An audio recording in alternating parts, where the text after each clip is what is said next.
Support LaneSide. Get something cool. All right, here we are down on the lanes with our resident speed dominant / rev challenge player, old guy Wayne Porter. Yeah, he's bowling on the high friction house shot. And you know what? Friction is the name of the game with the Brunswick Combat. Yes. This is their new flip monster. Yes. And you're going to see by the end of this video, this ball do some silly, silly things. But to start, we need to go with our speed dominant player. So tell us what he is throwing. Okay, so the new combat has the new Rampart core in it. Yep. And it has the Alpha Premier Pearl cover stock with HK22C. Yeah, so this thing has the citrus. It has the cohesion in it. So I don't know why you have cohesion in a skid flip ball, but it does, and it works. Well, see, here's my thought on this. This cover stock goes forever. This is like the longest cover stock, but as soon as it sees friction, it pops. That's true. And if it didn't have it, I don't know if it would hook. I don't know if it might. Yeah, it might not. It might be like a direct hit. Yeah. But this is kind of weird. Let's talk about that Rampart core for a second. You're going to see, just before we get to that, Wayne's not going to move a lot. Yeah. A skid flip ball with a speed dominant player doesn't leave him a lot of room. Yeah. So he actually ended up moving right to get more friction to get the ball to hook, which is weird. Yeah. But I mean, we don't see Wayne move right a lot anymore because things are so strong. Yeah. But because this ball is so skid flippy, you can see he just needs to get a little bit of friction. Yeah. So he just got it outside the friction line, and then there you go, a little bit better. Now this Rampart core, this is kind of weird. It almost looks like the old Evil Siege and Siege cores and stuff. But then in the middle of it, it's got a power puck. Yeah, some kind of weird nuggety thingy. Yeah. Now that is important for two things. Yeah. One, when you drill into that stuff, when you drill into that denser material, it creates more dynamic changes. Yeah. Two, it means that maybe finally we'll get a sapphire zone, because all we needed was the vaporized core and a puck. Yeah, there we go. So we're getting closer, guys. Closer, yeah. You should see Rob's face talking about this. It's like beaming. It's like, oh yeah, guys, come on. For our speed dominant player, this is not going to be the first ball out of their bag. No. This is probably not even going to be their ball up. No.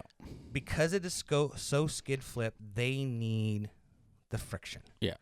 So we're talking probably game 3, game 4, game 5. Yeah. Right? That makes sense. Not that Wayne isn't making it look decent. Yeah. But that plaque 10 tells me everything I need to see. It's just like you said, he has to get it to the friction. And if he throws it a little bit too hard, it's going to skid just that extra and then bang 10 pin. Yep. Or 4 pin or 7-10. So for the senior players, it might become a little bit, especially on oil, become too over under. Yeah. For the actual speed dominant players, I mean, we all know you need it to slow down. It needs friction. Yeah. If it gets it, it gets it. Yeah, that's what I mean. Like, you can see there, like, he's getting the shape he wants. He's getting to the pocket. It's just, as we all know, inches are a big thing. So if it's down That's like what an she inch, said. it's down an inch further, then Oh my God! I think we just made our first wiener joke. Wiener joke. Yeah. Don't want to get demonetized. No. Ooh. So here we are versus the Turbo. And we use this benchmark ball. This is not Wayne's benchmark ball. This is the one we use so that everyone can compare it. Yes. Right now we use the Turbo X until we find something that is better. I mean, in the past we've used the Bonus, the Intel, the Rattler. We have a kind. Yeah. We love those because every company has a ball like this. Yeah. Nobody has a ball like the Combat. No. Just watch it in slow-mo here.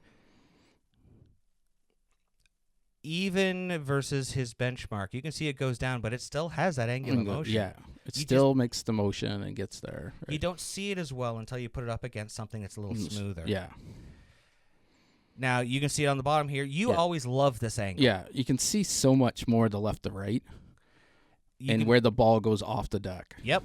Right. And you can see, I mean, even for a symmetrical, we don't like symmetricals for our speed dominance, but that looks pretty good. Yeah. Now look at the difference. See how much further it gets out and comes back. Right. Just gets in there and then gets off the back. Yep. So now we could probably go with a little bit stronger surface on it. Yeah. But really, this is a skid flip ball. I like this for speed. If a speed dominant player is going to play this, because it's a fairly strong core, for later. Yeah. I said everything has its place. Like you can sand everything at 500 to make it all do the same thing. Oh, but yeah. What's the point, right? Like now here you are. This is different though. We went with our typical our typical ball up layout, something that was going to have a fairly fast response to it. That didn't look like it hooked. No. What's going on? It was all in the oil, right? I kept it in the oil all the way down, didn't get outside the oil line and take the friction, so it had to wait so long to read that friction. Yep.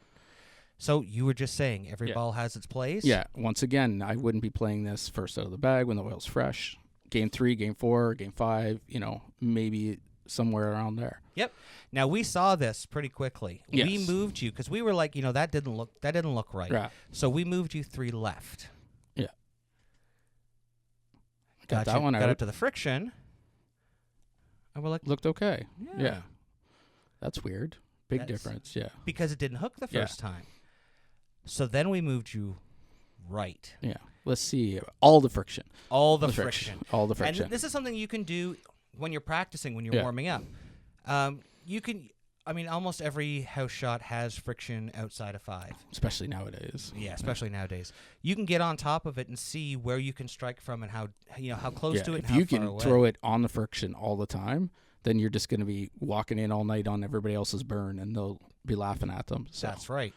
Now So this here ball, we moved you. We only moved you 2 boards right, but you got way more friction. It needs a little bit at the start to get down there, and I think that's the cohesion, right? Because now I'm picking up that friction right away, and so the surface is going to grab a little bit quicker. So that's right. This was kind of our aha moment. Yeah. Because I looked at you and you looked at me, and I was like, you know what? Why don't you just move left from where you struck the last time and take a step up, and I want you to hit the friction. Yeah. And so slow it down a bit and let her run. That's it. Because you can take a step up. Your body is naturally going to close your approach because you don't want to go over the foul line. And that's going to affect your speed just a little bit, which means the ball has a little bit more time to read when it gets to the friction. Let's see, that wasn't as much friction, but it definitely hooked more. Well, I was going to say, that was almost the same place you threw the first one, but you were deeper. Yeah. But it actually finished to the left of it. Yeah. Because it had more time to read the lane. Yeah. That's that cohesion friction you talked about. Yeah. If giving it a chance to read the lane. Yeah, do its magic. They've taken a cover stock that is silly long. Yeah. Let's put it that way. Yeah. Like when you talk skid flip, this is the skiddiest of skid balls. Yeah. I've thrown a lot, and I tell you, this is skiddy. Yeah. But look, you moved deeper again on top of the friction. Yeah, right there. Now we were like, oh, yeah, okay. Yeah. It started making sense. Like that's why it's good to go out and test the ball beforehand and know what it can do and what it can't do, right? Testing out surfaces, testing out how it reacts on the friction. No, really one we good. didn't catch on camera was the one I did after we were all done recording. So I posted that today as one of our Did shorts. You? Yes. Oh, I missed that. We've been posting some shorts, and I highly recommend you look at it because it is one of the coolest things I've ever seen. Yeah. And I'm not going to tell you what it is. You got to go look. So here we are with the benchmark, and you could see that was pretty straight, pretty controlled. Look at the difference. Nice. Yeah. Much more angular. Yes. Much more continuous. Yeah. Let's watch it again here in slow motion. Your feet are 5 boards apart. Ball ends up 5 boards. Yeah. But way better through the pins. Yeah. And once again, though, at the same time, I think depending on who I'm bowling against and what they're throwing, too, This could be very over under as well for Wayne. Like if like you're it was throwing, for Wayne. yeah. Like it's a good ball and it has its spot, right? But you need that friction. But you need that friction. So yeah, like I said, a little bit later in the block, I definitely have more room to miss with it, I think, compared to on a fresh. You don't want to throw this one if everybody else in your lane is throwing a purple hammer. Yeah. Your break point's going to get a little funny. If we're allowed to do that still. It's still legal. It's still legal to me, buddy. Yeah. It's still legal to me. Here you are in slow motion from lane level, and just watch the way it spins up.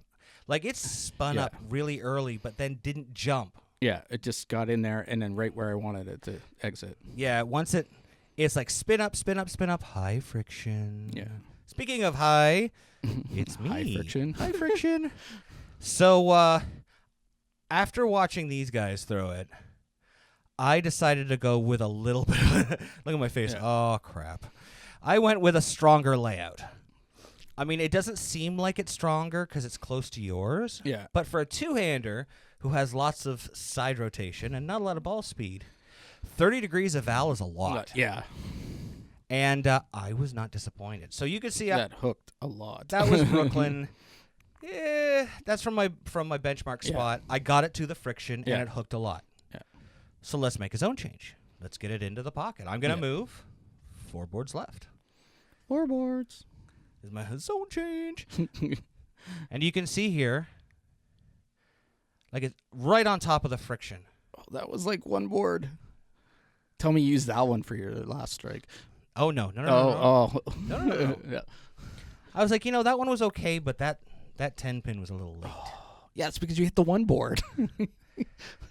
So I was like, you know what? Let's change my hand position a little bit. Okay. Let's see what we can get this ball to do. We know that this ball is going to be long, and I'm going to be able to get onto the friction, which is nice. So did you move another 4? No, I stayed the same spot. Oh, okay. I just changed my hand position because I wanted to say, all right, let's see what it does. Because that 10 was okay. Yeah.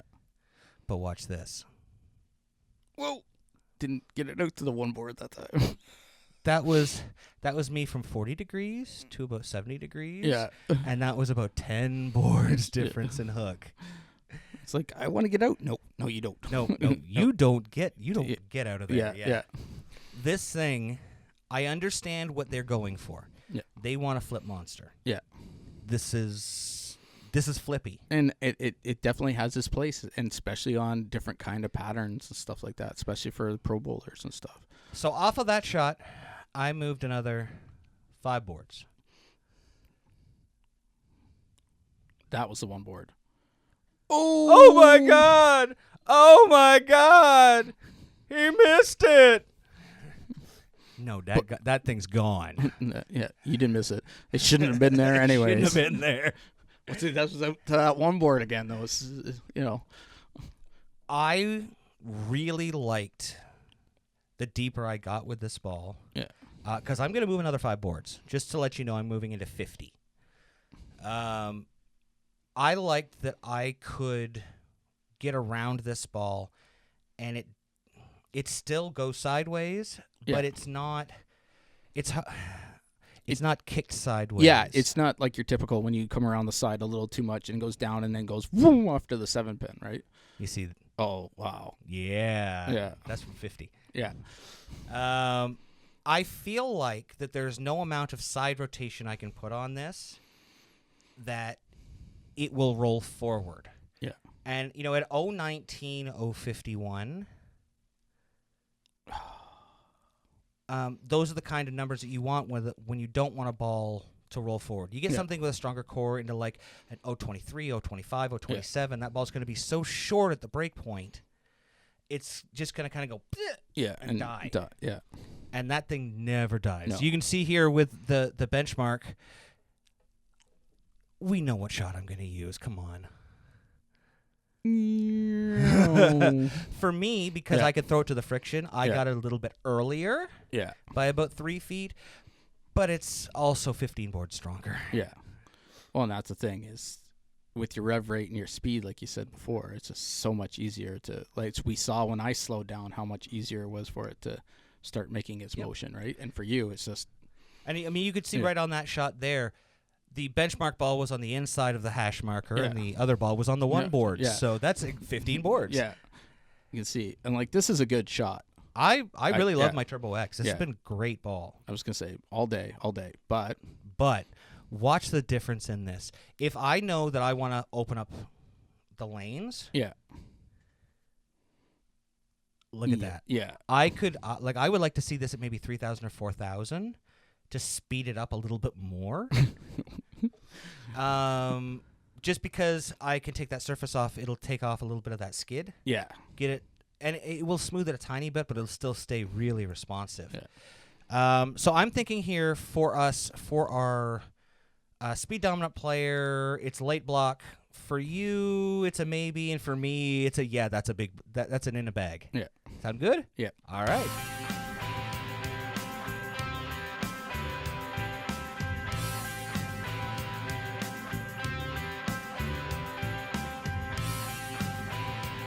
Thanks for watching. Don't forget to like, share, and subscribe, and turn on notifications so you never miss a show. So until next time, we'll see you LaneSide.